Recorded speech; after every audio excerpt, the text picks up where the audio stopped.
యెషయా గ్రంథం 53వ అధ్యాయం. ఈ అధ్యాయాన్ని క్రైస్తవులు ఎలా చూడాలి, ఎలా ఆలోచించాలి అనేది మొదటగా మాట్లాడుకుందాం. ఈ అధ్యాయం లేక ఈ చాప్టర్ ఏ పుస్తకంలో ఉందో ఆ పుస్తకం కలిగిన జనులు సరిగా గ్రహించలేకపోతున్నారు, ఇశ్రాయేలీలు. మరి క్రైస్తవులు ఎలా దాన్ని గ్రహించగలము అంటే ఒకసారి చూడండి, అపొస్తలుల కార్యాల గ్రంథం 8వ అధ్యాయం, యెషయా గ్రంథం 53వ అధ్యాయం యొక్క అర్థమేంటో ఇదిగోండి. ఇక్కడ నూతన నిబంధన గ్రంథం అపొస్తలుల కార్యాలు 8వ అధ్యాయంలో మనకి ఇవ్వబడింది. ఒకవేళ ఇది లేకపోతే అందరూ గెస్ చేసేవారు, అంతే, ఊహించేవారు. ఎంతకంటే ఇంకేంటి అని ఊహించేవారు. ఈ అపొస్తలుల కార్యాలు 8వ అధ్యాయంలో ఉన్న ఈ సంగతి, ఒక ఆయన ఒక దేశానికి ఫైనాన్షియల్ మినిస్టర్, కానీ ఆయన నపుంసకుడు. ఒకసారి వాళ్ళ రాజుగారితో చెప్పారు, రిక్వెస్ట్ చేశారు, నేను ఇలాగా యెరూషలేంకి వెళ్ళాలనుకుంటున్నాను సార్, ఇజ్రాయెల్ దేశానికి అని అన్నారు. ఇజ్రాయెల్ దేశానికా, ఎందుకు అని అన్నాడు రాజు. ఇశ్రాయేలీల దేవునికి ఒక మందిరం ఉంది, ఆ మందిరంలో ఒకసారి వెళ్ళి కనిపించి వస్తా సార్, వర్షిప్ చేసి వస్తా సార్. మధ్యలో 4 దేశాలు ఉన్నాయి. ఈ నపుంసకుడు ఒక ఫైనాన్షియల్ మినిస్ట్రీగా ఉన్న ఆ దేశానికి, ఇశ్రాయేల్ దేశానికి మధ్యలో 4 దేశాలు ఉన్నాయి. 5 దేశాలు దాటి ఇశ్రాయేల్ దేశం యొక్క దేవుని మందిరానికి వెళ్ళాల్సిన అవసరం ఏముంది? మన దేశంలో మందిరాలు లేవా, దేవుళ్ళు లేరా, మనకి గొప్ప దేవుళ్ళు ఉన్నారు కదా అని రాజుగారు అడిగితే అప్పుడు ఆయన చెప్పిన మాట ఏంటో తెలుసా? రాజుగారు, మన దేశంలో గొప్ప గుళ్ళు గోపురాలు ఉన్నాయి, మనకి దేవుళ్ళు దేవతలు ఉన్నారు, కానీ అక్కడికే వెళ్ళి ఆ దేవుణ్ణే కలుసుకోవాలనే ఆలోచన నాకు ఎందుకు వచ్చిందంటే, ప్రపంచంలో అప్పటికి ఉన్న మతాలన్నిటిలో మా గూర్చి ఆ దేవుడే తన గ్రంథంలో రాయించాడు అన్నాడు. విన్నారు ఈ మాట? ప్రపంచంలో ఉన్న మతాలన్నిటిలో మా గూర్చి ఆ ఇశ్రాయేలీల దేవుడే తన గ్రంథంలో రాయించాడు అని అన్నాడు. ఏంటి, నపుంసకుల గురించి ఆ మత గ్రంథంలో దేవుడు రాయించాడు అంటే, అవును సార్ అన్నాడు. అందుకు నేను చూడడానికి వెళ్ళాలనుకుంటున్నా సార్. మరి మా నపుంసకుల గురించి ఎక్కడ ఏ మత గ్రంథం, ఏ దేవుడు చెప్పలేదు. మాకు కూడా గుర్తింపిచ్చి, మాకు కూడా విలువనిచ్చి, మాకు కూడా ఒక స్థానం ఇస్తానని మాట్లాడింది ఇశ్రాయేలీల దేవుడే. కాబట్టి ఒకసారి వెళ్ళి ఆయన మందిరానికి వెళ్ళి దర్శించుకొని వస్తాను అని అడిగాడు. మరి అలాగ అడిగితే ఏం చెప్తారు మరి రాజైనా? సరే అని అవసరమైన పరివారాన్ని, సెక్యూరిటీని, అవసరమైన డబ్బుని, అవసరమైన వీసా పత్రాలు ఉంటాయి కదా, అంటే దేశాలు దాటి దేశాల్లోకి ఎంటర్ అవ్వాలంటే రాజుగారు రాజముద్రతో ఇచ్చిన పత్రాలు ఉండాలి, అవన్నీ ఇచ్చి పంపించాడు, డబ్బులు కూడా ఇచ్చి. ఆయన యెరూషలేము 4 దేశాలు దాటి వచ్చాడు. వచ్చిన తర్వాత మరి మందిరంలోకి వెళ్ళాడా, దర్శించుకున్నాడా? మందిరంలోకి రానివ్వరు నపుంసకుడిని. అది ఆ మందిరం బయట ఉన్న రూల్. నపుంసకుడనే కాదు, వేరే దేశస్తులు, ఇశ్రాయేలీయుడు కాదు కాబట్టి లోపలికి ఎంట్రీ లేదు. అండ్ ఆయన నపుంసకుడు కాబట్టి మరలా ఎంట్రీ లేదు. ఇశ్రాయేలీల దేవుని మందిరం బయట ఆ బోర్డు ఏముంటుంది, ఎవరికైనా గుర్తుందా? మనం హిస్టారికల్గా ఏమని ఉంటుంది బోర్డు? ఇప్పుడు మందిరం లేదు కదా, ఆ స్థానంలో ముస్లిమ్స్ వాళ్ళ యొక్క మసీదు కట్టుకున్నారు కాబట్టి ఇజ్రాయెల్ దేశంలో ఇప్పుడు దేవుని మందిరం లేదు. ఒకప్పుడు సొలొమోన్ గారు కట్టించింది, త్వరలో కడతారు మళ్ళీ. అయితే వినండి, ఆ బోర్డు ఏమని ఉంటుంది? లోపలికి ఎవరెవరికి ప్రవేశం లేదు, స్త్రీలకు, అన్యులకు, షండులకు, కుక్కలకు లోపలికి ప్రవేశం లేదని ఉంటుంది. ఆ మందిరం లోపలికి వెళ్ళడానికి స్త్రీలకు, అన్యులకంటే ఇతర దేశస్తులు అనమాట. అన్యులు అనే మాటకు అర్థం ఇతర దేశస్తులు. క్రైస్తవులు కూడా సరిగ్గా ఆలోచించకుండా ఈ మాట ఉపయోగించేస్తుంటారు. వాళ్ళేమో అన్యులు, మనం ఏదో పెద్ద పుణ్యుల్లాగా. అన్యులు అనే మాటకు అర్థం ఏంటంటే ఫారినర్స్, జెంటైల్స్. జెంటైల్స్ అంటే ఇశ్రాయేల్ కాని వారు అన్యులు, జెంటైల్స్ అంటే ఫారినర్స్, వేరే దేశస్తులు అని అర్థం. అదే మాట నూతన నిబంధనలో కూడా కొన్నిసార్లు పౌలు గారు, పేతురు గారు ఉపయోగించారని మనం కూడా మాట ఉపయోగించేస్తుంటాం. అన్యులు అంటే విశ్వాసులు, అవిశ్వాసులు కాదు.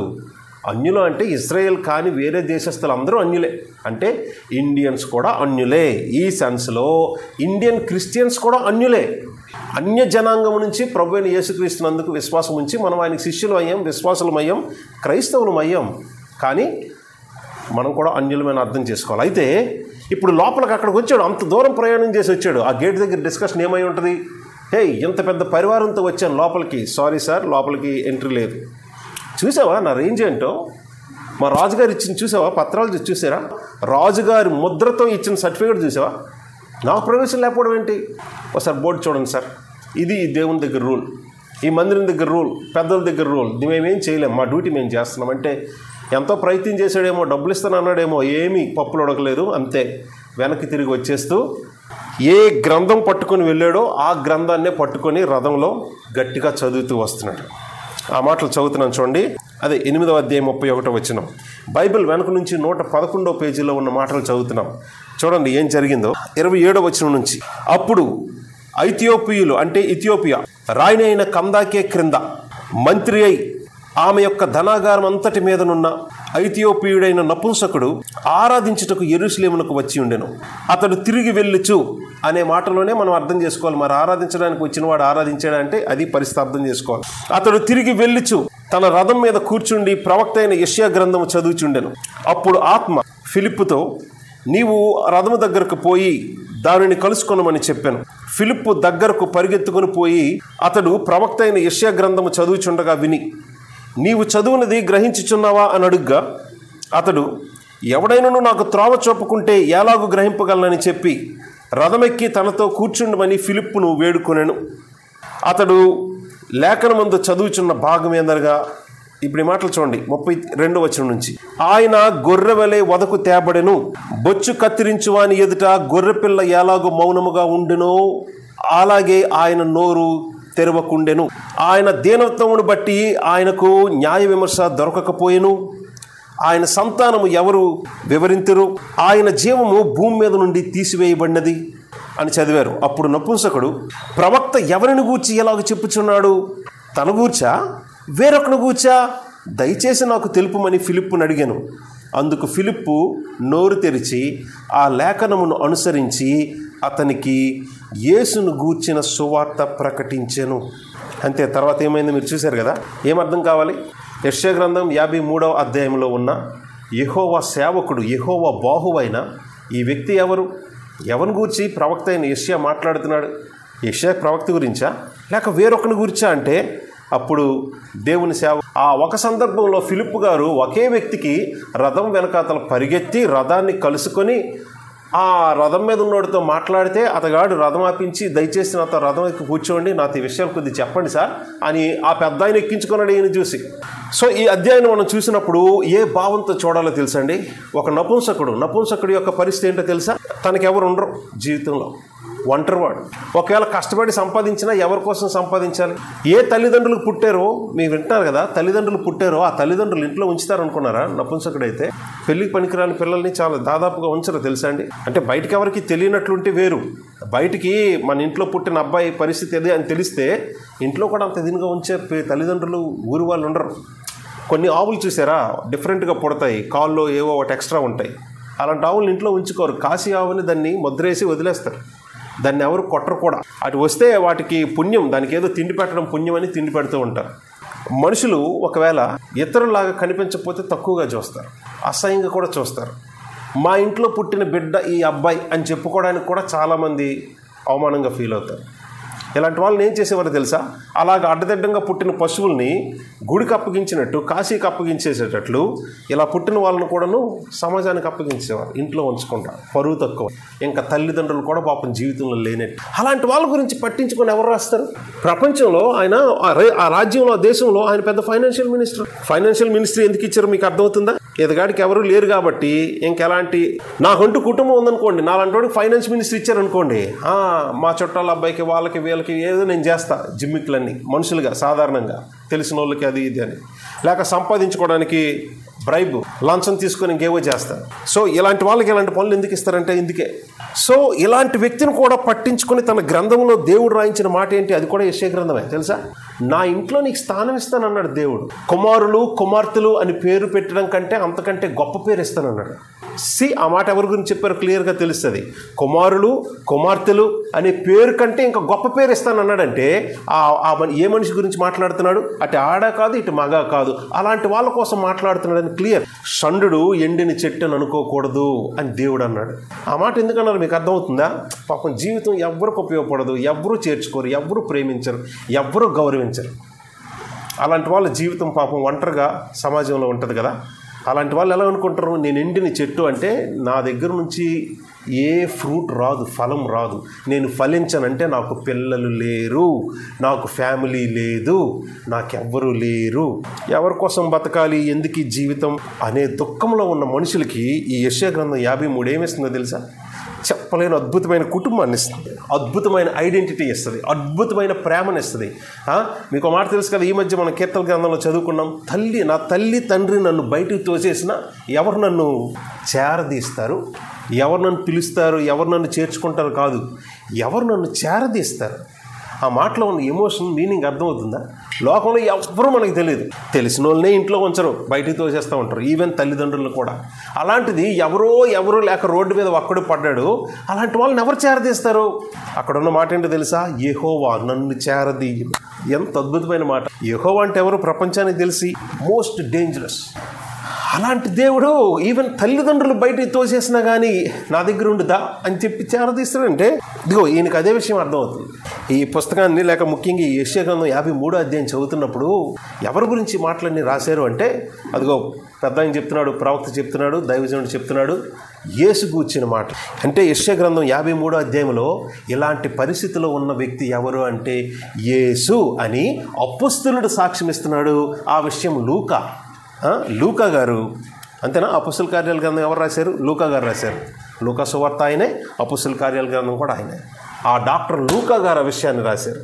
అంటే ఇంకా అనుమానం లేదు sir, christian theology, new testament నమ్ముతున్న వాళ్ళే యెషయా 53 ఎవరు అనేది అనుమానం ఏమాత్రం డౌట్ లేకుండా అర్థం చేసుకోగలరు. ఇప్పుడు మనం చదువుతున్నాం యెషయా 53, ఒకసారి చూడండి. ఎక్కడి నుంచి? 52:13 నుంచి చదువుతున్నాం. ఒకసారి చూడండి, యెషయా గ్రంథం 52వ అధ్యాయం 13వ వచనం నుంచి. ఇప్పుడు మనం ఏ మైండ్తో చదవాలో తెలుసా?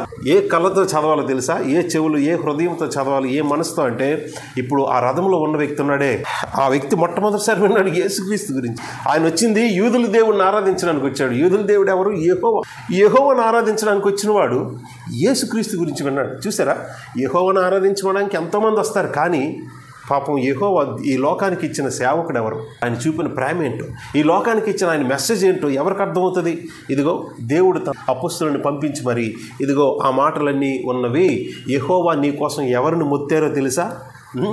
నీవు కానీ ఈ లోకంలో ఉన్న ఏ మనిషి కానీ దేవుని దగ్గరికి చేరే అవకాశం లేదు. అది కూడా ఏ దేవుడు? అతి భీకరమైన పరిశుద్ధ దేవుడైన యెహోవా దగ్గరికి చేరగలిగే అవకాశం లేదు. కానీ నీలాంటి వారిని కూడా ఆయన ఇంట్లో నిత్యం ఉంచుకుంటాడు. విన్నారా? నీలాంటి వారు ఎవరో ఈవెన్ తల్లిదండ్రులు కూడా తోసేస్తారు, వెళ్ళి అరే మా పరుగు పోత వెళ్ళిపోరా బయటకు నువ్వు ఎక్కడికైనా అని చెప్పి పంపించేస్తారు. అలాంటి వాళ్ళని యెహోవా చేరదీస్తాడంటే మీకేమర్థం అవుతుంది? మా అందరి బ్లడ్లో ఒకటే పని చేస్తుందేమో. మా తమ్ముడు కూడా ఎలాగే అనుకునేవాడు, నేను దేవుని చాలా సేవ చేశాను, ఆ చర్చికి చాలా సేవ చేశాను, అయినా నేను ఇంత కష్టమన్నా నేను అడిగిన దేవుడు ఇవ్వలేదంటే చెక్ అని చాలా కాలం పాపం దేవుని మీద కోపంగా బాధలో దూరంగా ఉన్నాడు. మనం అనుకుంటున్నాం నేను చేసిన దానికి, లేకపోతే నా భక్తికో, లేకపోతే నేను చేసిన ప్రార్థనకో ఐ డిజర్వ్ సంథింగ్, నేను దేవునికి నుంచి ఇది పొందుకోవడానికి అర్హుణ్ణే అని అన్నప్పుడే అది రాకపోతే ఫీల్ అయిపోతాం. No no no, we don't deserve anything, we owe nothing. దేవుని దగ్గర నుంచి మనం పొందుకోవడానికి ఆయన ఎవ్వరికీ అప్పు లేడు, ఎవ్వరికీ ఇవ్వాల్సిన, చచ్చినట్టు ఇవ్వాల్సిన స్థితిలో లేడు. మరి మనల్ని బతికించవచ్చడమే చాలా ఎక్కువ, చాలా గొప్ప. నిన్న కూడా ప్రేయర్ రిక్వెస్ట్ పెట్టాను కదా, ఆ సోదరి, ఆ చెల్లిది. మా ఫ్రెండ్స్ అందరూ మంచిగా ఉన్నారు, వాళ్ళకి అందరూ మంచి హస్బెండ్స్, మంచి పిల్లలు పుట్టారు, వాళ్ళ పేరెంట్స్ బాగా చూసుకుంటారు, వాళ్ళ అత్తమామలు కూడా బాగా చూసుకుంటారు, ఉద్యోగాలు కూడా మంచి వచ్చాయి. మా మొత్తం ఎంటైర్ నాకున్న ఫ్రెండ్ సర్కిల్ అంతా మా క్యాస్ట్దే. వీళ్ళందరిలో నేను ఒక్కదాన్నే యేసు ప్రభువుని నమ్ముకున్నా, మా ఇంట్లో కూడా ఎవరు నమ్ముకోలే. భర్త పరిస్థితి అది.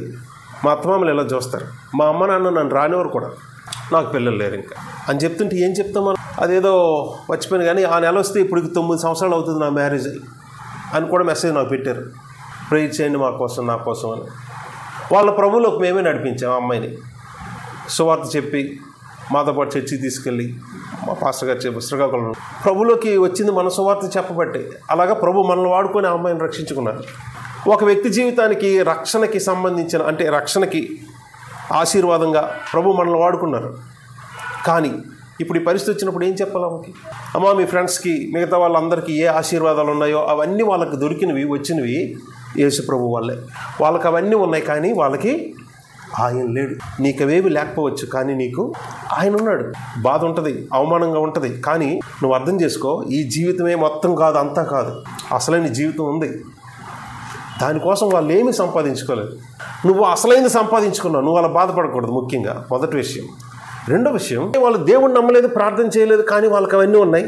మరి నేను దేవుణ్ణి నమ్ముకొని ప్రార్థన చేస్తున్నాను, ఇంత జాగ్రత్తగా ఉంటున్నాను, అయినా నాకు ఎందుకు ఇలా ఉందంటే నీ భక్తి దేవునికి ఏమైనా లంచం అనుకుంటున్నావు ఏంది? నీ భక్తి చూసి ఇప్పుడు కింద పడి దేవుడు దొరిలేయాలా? అయ్యి బాబో ఈ పాపకేట్ చేయలేకపోతున్నా అనేసి మన భక్తినో లేకపోతే మన దగ్గర ఉన్న ఏదో ఒకదాన్ని చూసి దేవుడు చచ్చినట్టు చేయాల్సిందేనా? ఈ రోజు వరకు నువ్వు ఏ విషయాల్లో బాధపడుతున్నావో అలా బాధపడుతూ అవమానంగా ఉంటూ ఒక ఫెయిల్యూర్గా ఉంటూ వాళ్ళందరూ ఏమంటున్నారు తెలుసు, ఇగో నువ్వు ఒక్కదానివే మన కులంలో మన ఊరు నుంచి యేసుప్రభు నమ్మి చర్చికి వెళ్తున్నావు, అందుకే నీకు ఈ పరిస్థితి, ఎప్పటికైనా నువ్వు అది వదిలేస్తే బాగుంటుంది నీ బతుకు అని ఎంతోమంది అంటుంటే ఏం చెప్తుంది? అమ్మ వాళ్ళకి తెలియదు, వాళ్ళకి ఏ దేవుడు ఇచ్చాడో తెలియదు జీవితం. నీకు తెలుసు ఏ దేవుడు ఇచ్చాడో జీవితం. ఆ దేవుడు ఎంత భీకరమైన వాడో తెలుసు. ఆ దేవుడి నుంచి మనం ఒకటి పొందుకోవాలంటే ఆయన కృపా కనికరాలు బట్టి పొందుకుంటాం. అది కూడా ఆయన ప్రణాళిక. దానికి దేవుడు ఏమన్నారో తెలుసా? దయాపూర్వక సంకల్పం, ప్లానే, అది దేవునిదే. ఆ ప్లాన్ బట్టే ఇస్తాడు. ఈవెన్ ఆ ప్లాన్ కూడా తన దయ కనికరాన్ని బట్టి. మనమేదో యోగ్యులమని, మనం కష్టపడ్డామని, మనం అడిగామని కాదు. ఒక వ్యక్తిని దేవుడు ఆశీర్వదించి భారతదేశాన్ని ప్రధానమంత్రిని చేయడానికి ఎంత కృప ఖర్చు చేశాడో మీకు ఈ మాట అర్థమైందా? ఏం చెప్తున్నాను? యాంటీ క్రిస్టియన్ నిజమైన సృష్టికర్తకు వ్యతిరేకంగా ఉన్న మనిషిని ఒక భారతదేశం లేకపోతే ఒక అమెరికాకి ప్రెసిడెంట్ గానో ప్రైమ్ మినిస్టర్ గానో చేయడానికి ఈ సృష్టికర్త అయిన త్రియేక దేవుడైన యేసుక్రీస్తు ఎంత కృప చూపించారో మనకు అంతకంటే ఎక్కువ చూపించారు. అందుకే ఇంకా బతుకున్నాం. నిజం. మోడీ గారితోని ఇంకే ప్రెసిడెంట్తోనో పోటీ పడకూడదు. మీరేంటో మీకు తెలుసు బాగా, నేనేంటో నాకు బాగా తెలుసు. ప్రభావ వీళ్ళకిచ్చావు నాకెందుకు ఇవ్వట్లేదు అంటే, అరే నిన్ను బతికించి ఉంచడమే గొప్ప ప్రభావం. ఇంకా అది ఇచ్చావు ఇది ఇచ్చావు వాళ్ళకి అది ఇచ్చావు వీళ్ళకి ఇచ్చావు అని అడుగుతావేంటి నువ్వు? వాడిని ప్రధానమంత్రిని చేయడానికి ఎంత కృపను ఖర్చు చేశానో నీకు అంతకంటే ఎక్కువ భరించాను కాబట్టి ఇంక నువ్వు బతుకున్నావు. చర్చిలకు వచ్చి దేని బట్టి ఆరాధించి సంతోషించాలో కూడా పాపం జనాలకు తెలియదు. జనాలకు ఎలాగా తెలియదు? చెప్పిన వాళ్ళు ఆయన క్లియర్గా చెప్పాలి కదా. వాళ్ళు రకరకాల అన్నీ పెట్టుకుని మైండ్లో పెట్టుకుని వస్తారు చర్చికి. ఇక్కడికి వచ్చినప్పుడు ఆయన సత్యం చెప్పాలి కదా. అది లేదు ఇది లేదు ఇది లేదు అది లేదు, అది ఏడిస్తారు ఏంటి అసలు ఈ రోజు వరకు మనల్ని భరించి ఉంచడమే గొప్ప. వాళ్ళకి దేవుడు ఎవరో తెలియదు, ఆయన రేంజ్ ఏంటో తెలియదు, ఆయన ఎంత భీకరమైన వాడో తెలియదు. మీకు తెలుసుగా, బైబిల్ చదువుతున్నారు, వింటున్నారు, అర్థమవుతుంది మీకు, గుర్తుంది కూడా. ఆయన ఎంత డేంజరస్ అనే మాట ఉపయోగించకూడదు, బట్ ఆ మాట వాడాల్సిందే. ఆయన ఎంత భయంకరమైన వాడో తెలిసి కూడా పాపం పీపుల్ ఎలా ఉంటారు తెలుసా? దేవుడు ఏం చేశాడు, ఏమిచ్చాడు, ఎందుకు సంతోషించాలి, ఆరాధించాలి, ఎందుకు మొహంలో నవ్వు రావాలి, ఊసిరమని చచ్చినట్టు ఉన్నట్టే ప్రతిరోజు చర్చకు వచ్చినా కానీ.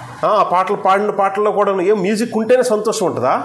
మ్యూజిక్ బట్టి కాదు కదా సార్. ఆ పాటలో ఉన్న మాటలు నిజంగా మీ హృదయానికి అర్థమై, అవును ఇది నిజమే, నా జీవితానికి దేవుడు ఎలాగే ఉన్నాడని అర్థమైన తర్వాత మీరు పాడే పాట నిజానికి దేని బట్టి రావాలి? అందులో ఉన్న ఆ ఎక్సైట్మెంట్, ఆ ఎంతూజియాస్టిక్, ఆ ఎమోషన్ దేని బట్టి రావాలి? మ్యూజిక్ బట్ట? ఒక 100 మంది చూస్తే 1000 మంది చూస్తే మనం ఉన్న సెటప్ బట్ట? సార్ మనం ప్రభువుని ఆరాధించడానికి వచ్చాం. అందులోకి ముఖ్యంగా యెషయా గ్రంథం 53వ అధ్యాయాన్ని బట్టి, ఈ అధ్యాయాన్ని బట్టి అయితే మనకు ఉండాల్సిన ఎమోషన్ ఏంటో తెలుసా? జాగ్రత్త ప్లీజ్, మళ్ళీ మాట చెప్తున్నా. ఎక్కడ ఉన్నది ఎవరు అని అర్థం చేసుకోవడానికే కాదు, ఈవెన్ ఈ అధ్యాయం చూసినప్పుడు మీకు ఉండాల్సిన ఎమోషన్ ఏంటో తెలుసా? మీకు రావాల్సిన మూడ్ ఏంటో తెలుసా? ఈ అధ్యాయంలో ఎవరున్నారు, ఎవరి గురించి చెప్తున్నాడు ప్రవక్త మాత్రమే కాదు సార్, యేసు గురించి మాత్రమే కాదు, అంతకంటే ముఖ్యంగా ఎవరి గురించి అంటే నీ గురించి. నాకు ఈ విషయంలో ఏముంది సార్ నేను ఆనందించడానికంటే, అయ్య బాబోయ్ ఎగిరి గంతేసేటంత ఆనందించగలిగే సత్యం ఇది నీ గురించే. ఇక్కడ కూర్చున్న వాళ్ళు ఎవరి జీవితానికైతే నేను ఫెయిల్యూరు, నేను ఆల్ ఎలోన్, నేను ఒంటరి వ్యక్తిని, నన్ను ఎవరు గౌరవించరు, నన్ను ఎవరు ప్రేమించరు, నన్ను అందరూ ఇలా చూస్తారు, నన్ను అందరూ అలా చూస్తారు, ఈవెన్ నా సొంత వాళ్ళు కూడా, వాళ్ళ దగ్గర కూడా నాకు వాల్యూ లేదు, ఎందుకు ఈ జీవితం అనుకునే వాళ్ళకి మీకు అంతగా అర్థమవుతుందా? మనందరి జీవితాల్లో అలాంటి పరిస్థితి ఏదో టైంలో వచ్చింది. మన దగ్గర ఉన్న తప్పిదం బట్టో ఇంకే కారణాలు బట్టో మన సొంత వాళ్ళు కూడా మనల్ని నిందిస్తారు, తిడతారు, బాధపడతారు, నొచ్చుకుంటారు మన బట్టి. అంత ఘోరంగా ఉన్న జీవితాలని ఇదిగో ఏం చేసాడో తెలుసు ఆయన? చదువుతున్నాను నేను, చూడాల్సిందే మీరు. 53వ అధ్యాయం 1వ వచనం నుంచి. మేము తెలియజేసిన సమాచారము ఎవడు నమ్మెను? యెహోవా బాహు ఎవనికి బయలుపరచబడును? ప్రశ్నే అది. ఎవరు నమ్మారు? ఆ 2 ప్రశ్నలు విన్నారా? ఎవడు నమ్మెను, ఎవనికి బయలుపరచబడును. మీకు అర్థమవుతుందా? విశ్వాసం ఎవరికి వస్తుంది? ఆయన ఎవరు నమ్ముతారు చెప్పండి? ఆ 2 ప్రశ్నలు చివరి మాటలు సార్, 2 వర్బ్సే, క్రియాపదాలు. మొదటిదేంటి? ఆ ప్రశ్న ఎవరు నమ్మెను. రెండో ప్రశ్న ఏంటి కింద ఉన్నది? ఎవనికి బయలుపరచబడను. దీన్ని బట్టి చెప్పండి ఎవరు నమ్ముతారు, ఎవరు విశ్వసిస్తారు? ఎవరికి బయలుపరచబడుతుందో వాళ్ళు విశ్వసిస్తారు. అంటే ఎవరు విశ్వసించారో తెలుసా? సేమ్ దీనికి ఎగ్జాంపుల్. ఈ 2 వచనాలు, ఈ 2 క్వశ్చన్స్కి ఎగ్జాంపుల్ ఇదిగో అక్కడ ఉన్నాడు ఒక ఆయన, హిస్టరీలో ఫ్యూచర్లో ఒక ఆయన కనిపిస్తున్నాడు. నాకు ఒకటి చెప్పకపోతే మీకు అర్థమవుతుంది అసలు విషయం అందులో ఏముందో. మొదటి 2 ప్రశ్నల్లోనే, మొదటి వచనంలోనే ఇదే పుస్తకం, ఇదే అధ్యాయం చదువుతున్నాడు ఆయన పాట. ఈ పాట చదువుతూ, సార్ మీరేం చదువుతున్నారో మీకు అర్థమవుతుందా అంటే, నాకు ఒకరు చెప్పకపోతే ఎవరికి తెలుస్తుంది సార్ అని అన్నాడు ఆయన. మరి మీరు వచ్చి అడుగుతున్నారంటే మీకేది తెలిసినట్టుంది, వచ్చి నా రథం మీద కూర్చొని పైకెక్కి నాకు చెప్పండి సార్, దయచేసి తెలియచేయమని అన్నాడు ఆయన. దేవుడు సేవకుని పంపించి మరి ఆయన చేసిన పని ఏంటో తెలుసా? మీరు ఆయన్ని ఎరిగి విశ్వసించి ఎగిరి గంతేసి ఆనందించేటట్లు, మీకంటూ ఒక అద్భుతమైన ఆనందం, జీవితం, ఈవెన్ ఫ్యూచర్ ఇచ్చేటట్లు తన సేవకుని పరిగెత్తించి మరి పంపించి మరి తెలియజేస్తున్నాడు. సో ఎవరికి బయలుపరచబడుతుందో వాళ్ళు మాత్రమే విశ్వసించగలుగుతారు. ఇదే గ్రంథాన్ని ఎంతోమంది చదువుకుంటున్నారు, కానీ అందరికి అర్థం కావట్లేదు, కాబట్టి విశ్వసించట్లేదు. ఎవరైనా విశ్వసించారంటే అర్థమేంటి తెలుసా? అది మన యొక్క సొంత కష్టము, ప్రయత్నము, జ్ఞానం వల్ల అర్థం కాలేదు. ఎలాగ అర్థమైంది? దేవుడు తన కృపతో తన సేవకున్నో లేక తన ఆత్మనో, ఈవెన్ ఫిలిప్పు కూడా కాదు అక్కడ ముఖ్యమైన వ్యక్తి, ఆ ఫిలిప్పు కూడా పరిగెత్తడానికి ఎవరండి వచ్చింది? దేవుడు తన పరిశుద్ధాత్మను పంపిస్తే ఆ పరిశుద్ధాత్మ ఫిలిప్పుని అలా గైడ్ చేశారు. అంటే ఈవెన్ సేవకులు కూడా కాదు అక్కడ ముఖ్యమైన వ్యక్తి. మనకి దేవుని గురించి ఒక మాట అర్థమైందంటే పరిశుద్ధాత్మే. మీరు చూడాల్సింది, గౌరవించాల్సింది, ప్రేమించాల్సింది, అభిమానించాల్సింది నా వరకు ఈ దేవుని యొక్క సత్యాన్ని, నా మీద ఎంత గొప్ప ప్రేమను తెలియచేసే నా రక్షకుడు, నా ప్రభువు గురించి నాకు అర్థమైనట్లు చేసింది దేవుని పరిశుద్ధాత్మ. ఆ దేవుని పరిశుద్ధాత్మ కూడా ఎలా పనిచేస్తారంటే, ఇదిగో దేవుడు పంపిస్తాడు. యేసుక్రీస్తుని పంపించిన దేవుడే పరిశుద్ధాత్మను కూడా పంపించాడు. ఎందుకంటే ఇదిగో వాళ్ళకి నేను ఏ ప్రేమ చూపించానో వాళ్ళకి అర్థమయ్యేటట్లు, నా కుమారుడు ఏం చేశాడో వాళ్ళ గురించి తెలిసేటట్లు నువ్వు పనిచేయంటే, ఆయన ఎవరిని పడితే వాళ్ళని, ఒకసారి అమ్మను వాడుకోవచ్చు, నాన్నని వాడుకోవచ్చు, అక్కని, అన్నని, ఫ్రెండ్ని, అలాగే లైన్లో సేవకులు ఎవరు. మీకు అర్థమవుతుందా ఈ లవ్ ఎవరిదో? ఈ లవ్ దేవునిది. మీకు అర్థమవుతుందా దేన్ని బట్టి ఆనందించాలో, ఆరాధించాలో? మీ జీవితంలో ఎవరున్నా లేకపోయినా, ఇదిగో అక్కలు, తమ్ముళ్ళు అందరూ వినండి మాట ఒకసారి. ఈ జీవితంలో ఎవరున్నా ఎవరు లేకపోయినా నీకున్నది ఎవరో తెలుసా? ఆయన త్రియేక దేవుడు నీకు, నీ జీవితానికి అంత విలువిచ్చాడు. ఎవ్వరూ పట్టించుకోకుండా బయటకు తోసేసిన నిన్ను చేరదీసేవాడు దేవుడైన యెహోవా. ఎలాగంటే తన కుమారునిచ్చి, తన ఆత్మనిచ్చి, తన సేవకుల్ని పంపి నీకు అర్థమయ్యేటట్లు పదే పదే నీతో మాట్లాడుతూ, ఎందుకు అవన్నీ చేస్తున్నాడంటే నీ జీవితానికి అసలైన సంతోషం ఇవ్వడానికి, అసలైన ఆనందం ఇవ్వడానికి. ప్రపంచంలో అది ఎక్కడ లేదు సార్. ఎంతో ధనఘనతలు ఉన్నవాళ్ళు, గొప్ప స్టార్డమ్ ఉన్న వాళ్ళు కూడాను పాపం నిద్ర పట్టక మందు తాగుతారు తెలుసా. మనం అనుకుంటాం అబ్బా సినిమా యాక్టర్, హీరో, గొప్ప సెలబ్రిటీ అనుకుంటాం. వాళ్ళకి నిద్ర పట్టక డ్రగ్స్ తీసుకోవాలి. వాళ్ళకి నిద్ర పట్టని పరిస్థితి ఏంటో తెలుసా? ఫాలోయింగే, ఫేమే. ఏది మన దృష్టికి గొప్ప అనుకుంటున్నామో నిజానికి అది గొప్పది కాదు. ఈ మాట యేసుప్రభు కూడా చెప్పారు లోకసువార్తలో. గుర్తుందా ఈ మాట? ఏంటది? మనుషుల దృష్టికి ఘనముగా ఎంచబడినది దేవుని దృష్టికి అసహ్యం. మనుషులలో ఘనముగా ఎంచబడినది దేవునికి అసహ్యం. మనుషులలో గొప్ప ఘనత, వావ్ అనేది ఏంటో తెలుసండి? ఏదేదో ఉందో అన్ని, కానీ మనకేం కావాలో తెలుసా? అదే కావాలి. దేవుడు మన దృష్టికి గొప్ప కాదు. అంటే మన దృష్టికి, ఒకవేళ దేవుని దృష్టికి ఏది అసహ్యమో అది మన దృష్టికి గొప్ప అంటే, ఆపోజిట్ సైడు దేవుడు మన దృష్టికి అసహ్యం అని అర్థం. నెగేషన్ మ్యాథమెటిక్స్లో ఉంటుంది, నెగేషన్స్ 10th క్లాస్లో ఉంటాయి. ఒక స్టేట్మెంట్కి అబ్సల్యూట్ ఆపోజిట్ స్టేట్మెంట్ చెప్తే ఇదే వస్తుంది. మరి చెప్పకనే ఇండైరెక్ట్గా ప్రతి ఒక్కరం ప్రూవ్ చేస్తున్నాం, నా హృదయానికి దేవుడు అసహ్యం. ఎలా చెప్తున్నాను? ఈ మాట నేనే చెప్పలేదండి. న్యూ టెస్ట్మెంట్లో ఎన్నోసార్లు ప్రభు చెప్పారు, అపోస్తలులు ఎంతోమంది న్యూ టెస్ట్మెంట్లో రాయించిన మాట. అదేంటో తెలుసా? ఎవడైతే లోకాన్ని స్నేహిస్తాడో, ప్రేమిస్తాడో వాడు దేవుని శత్రువు. ఎక్కడుంది? ఏ పుస్తకం? యాకోబు పత్రిక ప్రభువు చెప్పిన మాటల్లో కూడా. ఎందుకు ఈ మాటలన్నీ మళ్ళీ గుర్తు చేస్తున్నాడో తెలుసా అండి? మిమ్మల్ని ఎవడు ప్రేమిస్తున్నాడో తెలుసా? మీకు ఏ రేంజ్లో ప్రేమిస్తున్నాడో తెలుసా? ఇప్పుడు దేని బట్టి మీరు ఆనందించాలి, సంతోషంగా ఉండాలో తెలుసా? మిమ్మల్ని ప్రాణం కంటే ఎక్కువగా ప్రేమిస్తున్నది, ఇంత గొప్ప లోకాన్ని ఈ రేంజ్లో సృష్టించిన దేవుడైన యెహోవా. ఆయన ఎంత డేంజరస్, ఎంత అద్భుతమైన, భీకరమైన దేవుడో బైబిల్ సాక్ష్యమిస్తుంది. కానీ అలాంటి వాడు నీకోసం ఏం చేశాడో తెలుసా? డైరెక్ట్గా మాటకు వస్తున్నాం, రండి. 7వ వచనంలో చూసారా? అతడు దౌర్జన్యము నొందెను, బాధింపబడినను అతడు నోరు తెరవలేదు. వదకు తేబడు గొర్రె పిల్లయు, బొచ్చు కత్తిరించు వాని ఎదుట గొర్రెయు మౌనముగా ఉండునట్లు అతడు నోరు తెరవలేదు. న్యాయం జరుగుతుందా అంటే ఆయన మీద జరుగుతున్నది అన్యాయపు తీర్పు నొందిన వాడై అతడు కొనిపోబడెను. అతడు నా జనుల అతిక్రమమును బట్టి మొత్తబడెను కదా. మొత్తబడినంటే ఏదో చిన్న రోగం వచ్చిందా, ఒంట్లో బాగలేదు అనుకుంటున్నారా? తమ్ముడు నవీన్, బైబిల్ చూస్తున్నారా మీరు? మొత్తబడిన అనే మాటకు అర్థం ఏంటో తెలుసా? 8వ వచనం, అతడు నా జనుల అతిక్రమమును బట్టి మొత్తబడిన కదా. మొత్తబడ్డం అంటే ఏంటో తెలుసా? తర్వాత మాట చూడండి. సజీవుల భూమిలో నుండి అతడు కొట్టివేయబడి అంటే చచ్చిపోయాడు. సజీవుల భూమిలో నుండి అంటే ఈ భూమి మీద ఉండేవాళ్ళు ఎవరు? బతికున్న వాళ్ళు ఉంటారు. ఈ సజీవులు అంటే బతుకునే వాళ్ళు భూమి మీద నుంచి కొట్టివేయబడ్డాడంటే ఆయన చచ్చిపోయాడని. అది కూడా ఎలా పైన మాటలు చూస్తే అన్యాయపు తీర్పు పొంది అన్యాయంగా చంపేశారు. పోనీ అలా చంపిస్తున్నప్పుడు మాట్లాడాడంటే ఏ మాత్రం మాట్లాడకుండా మౌనంగా ఉన్నాడు. ఇంతకీ ఎవరి గురించి అండి ప్రవక్త మాట్లాడుతున్నాడు అని అడిగితే ఆయన డైరెక్ట్గా ఎవరి గురించి చెప్పాడో తెలుసా? మళ్ళీ చెప్తున్న ఈ మాట, ఫిలిప్ గారు కాదు, ఫిలిప్ గారిని నడిపిస్తూ పరిగెట్టిస్తూ డైరెక్షన్ ఇస్తూ ఈవెన్ ఏ మెసేజ్ చెప్పాలో ప్రతి మాట ఎవరి నుంచి? పరిశుద్ధాత్మ. యేసు ప్రభు గురించి మనకు అర్థమవుతుందంటే అక్కడ పని చేస్తుంది పరిశుద్ధాత్మ. ఇదిగోండి పిల్లలందరూ దయచేసి మాట వినండి. Please please please, you must understand the very love of God.